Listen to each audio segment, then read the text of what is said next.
নমস্কার, মায়া কিচেন থেকে সকলকে শুভেচ্ছা জানাচ্ছি। তো আমি একটা লতি কেটে পরিষ্কার করে ধুয়ে নেওয়া হয়েছে। তো চিংড়ি মাছ দিয়ে লতি আমি রান্না করব। তো আমি জল একটু গরম করতে দেবো, লতিটাকে একটু সিদ্ধ করে নেব। তো আমি জলে 1 চামচ নুন দিয়ে হলো, 1.5 চামচ দিলাম।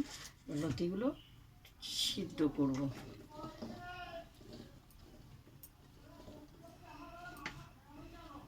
এটা সিদ্ধ হবে, তো আমি এটা ঢেকে দেওয়া হলো। এটা সিদ্ধ হতে হতে মশলা কি দেবো তোমাদেরকে দেখাচ্ছি।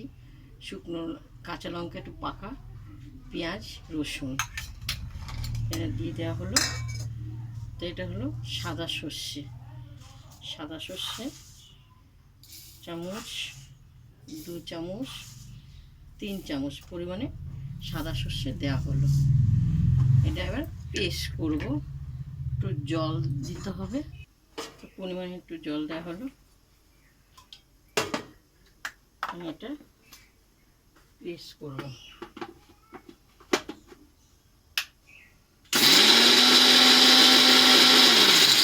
পেস্ট আমার হয়ে গেছে। দেখো আমার লতি সিদ্ধ হয়ে গেছে, আর বেশি সিদ্ধ করবো না, তারপর আমি জলটা ঝরাতে দেবো। তো দেখো আমার সিদ্ধ হয়ে যাবে, 1 থালা ছিল ওইটুকু হয়ে গেছে। এখানে কিন্তু 500 লতি, দেখতে পেয়েছো? তো আমি তেল দেওয়া হবে, বেশি করে তেল দেবো।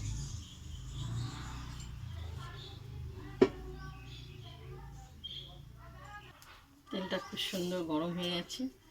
আমি কালো জিরে ফোড়ন দেওয়া হলো। তো আমি চিংড়ি মাছ দেখেছো, খুব বড় বড় চিংড়ি মাছগুলো আমি তেলে ছেড়ে দেওয়া হলো, দিয়ে কিছুটা নড়িয়ে চেড়ে এটা চিংড়ি মাছটা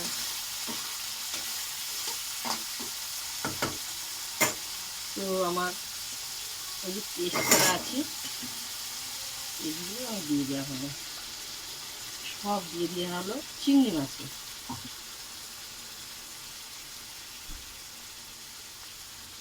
নুন দেওয়া হলো 1 চামচ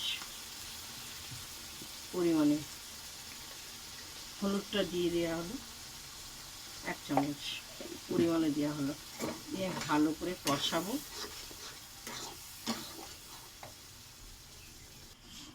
ঘেমে গেছি, তো স্বাদ মতনের চিনি দিয়ে দেওয়া হলো, 2 চামচ দেবো। একটু কালারের জন্য কাশ্মীর লঙ্কা দিয়ে দেওয়া হলো, একটু কালার হবে। দেখো খুব সুন্দর চিংড়ি মাছগুলো দেখতে পেয়েছো, খুব সুন্দর। এরপর আমার খুব সুন্দর কষানো হয়ে গেছে। এবার আমি লতিগুলো ছেড়ে দেবো সব দিয়ে। তো সুন্দর চিংড়ি লতি ভালো করে নেড়ে চেড়ে ধাক্কা মেরে মেরে এটা কষানো হচ্ছে। একটু ভালো করে কষানো হবে। তো দেখো খুব সুন্দর। এরপর আমি একটু ঢেকে দেবো, কারণ একটু শুকনো শুকনো হবে, জল দেওয়া আছে, একটু সিদ্ধ হবে। তো দেখো আমার হয়ে গেছে। এরপর আমি একটু কাঁচা সর্ষের তেল দিয়ে দেওয়া হলো, বেশি করেই দেবো। তো আমি একটু নেড়ে চেড়ে এরপর আমি নামিয়ে ফেলবো। আমার হয়ে গেছে, খুব সুন্দর দেখ গলে গেছে।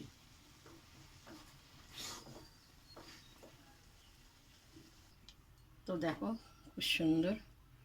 এবার আমি একটু খেয়ে দেখবো, না খেলে হয়। এখন একটু খেয়ে দেখি কেমন হয়েছিল লতিটা।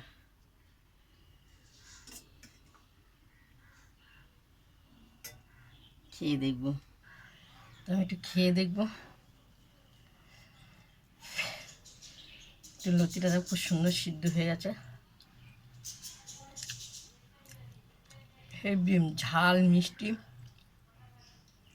সব একরকম হয়েছে, আর মশলাটাও খুব সুন্দর হয়েছে, অপূর্ব অপূর্ব লতি চিংড়ি। প্রথম থেকে লাস্ট তোমাদেরকে দেখালাম কি কি লতি চিংড়িতে মশলা দেওয়া হয়েছে, তো তোমাদের সম্পূর্ণ দেখালাম। তো তোমার যদি লতি চিংড়ির রেসিপিটা যদি ভালো লাগে আমাকে লাইক দিও, শেয়ার করো, কমেন্ট করে জানাবে। দেখতে পেয়েছো খুব গরম, প্রচণ্ড গরম, আমাদের এখানটায় পুরো ঘেমে যাচ্ছে। তো টাটা।